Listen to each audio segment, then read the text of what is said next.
ભારતીય કંપનીઓ વિદેશોમાં પોતાની ઓફિસ વધારી રહી છે અને કર્મચારીઓને પણ વિદેશ મોકલી રહી છે.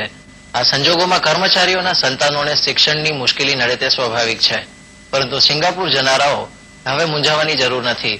સિંગાપુરમાં સૌ પ્રથમ ભારતીય શાળા શરૂ થઈ ગઈ છે. 160 વિદ્યાર્થીઓની આ શાળામાં સંપૂર્ણ ભારતીય સંસ્કૃતિ અને માહોલ જોવા મળે છે.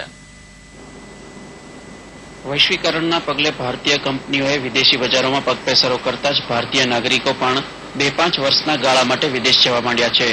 માત્ર સિંગાપુરમાં જ હાલમાં અંદાજે 20,000 ભારતીય કર્મચારીઓ છે. આવા કર્મચારીઓના સંતાનો માટે હવે અહીં સૌ પ્રથમ ભારતીય શાળા શરૂ થઈ છે.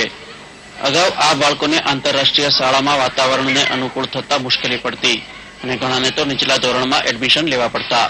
પરંતુ 6 મહિના પહેલા શરૂ થયેલી 160 વિદ્યાર્થીઓવાળી ઇન્ડિયન સેન્ટ્રલ સ્કૂલ ભારતીયો માટે આશીર્વાદરૂપ પુરવાર થઈ છે. અહીં CBSEના અભ્યાસક્રમ પ્રમાણે શિક્ષણ અપાય છે. यहाँ पे काफी कंट्रीज के अपनी इंटरनेशनल स्कूल्स है, अमेरिकन स्कूल है, ऑस्ट्रेलियन स्कूल है. So what we wanted to do was, because Indian education is already proven itself, particularly the CBSE education. So what we want to do is getting the world-class CBSE education and let the students have an opportunity to go through the same school system as has been already done in India.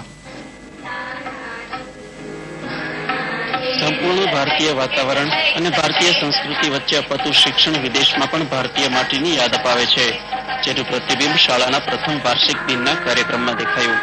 આ વિદ્યાર્થીઓ જ્યારે ભારત પાછા આવશે ત્યારે પણ તેમને તકલીફ નહીં પડે. मुझे पहले द्वारका में पढ़ती थी और मुझे यहाँ पर कोई डिफरेंस नहीं लगता है क्योंकि सारे टीचर्स, मेरे सारे फ्रेंड्स सब इंडियंस हैं और हम यहाँ पर डिफरेंट इंडियन फेस्टिवल्स भी सारे बनाते हैं. लोकल स्कूल्स में शायद हमें हमारी परंपरा, हमारी वैल्यूज वो शायद हमें ना मिले और इंटरनेशनल स्कूल्स में तो शायद डिसिप्लिन नाम का भी जो चीज़ है उसमें भी शायद कुछ धक्का लग सके. इसलिए हमने सोचा ये इंडियन सेंट्रल स्कूल ये सही स्कूल है हमारे बच्चों के लिए सिंगापुर में. આગામી 2 વર્ષમાં આ શાળામાં વિદ્યાર્થીઓનો આંકડો 500થી ઉપર જવાનો સંચાલકોનો અંદાજ છે. વળી સંચાલકો વૈકલ્પ રૂપે આંતરરાષ્ટ્રીય અભ્યાસક્રમ પણ શરૂ કરવા વિચારે છે. સિંગાપુરની સરકાર પણ અન્ય સંસ્કૃતિની શાળાઓને પ્રોત્સાહન આપવા તૈયાર છે. જેન્સી જેકબ, આલ્ફા સમાચાર, સિંગાપુર. ત્યાર સુધીના આલ્ફા સમાચાર. વધુ સમાચારો સાથે ફરી મળીશું. નમસ્કાર.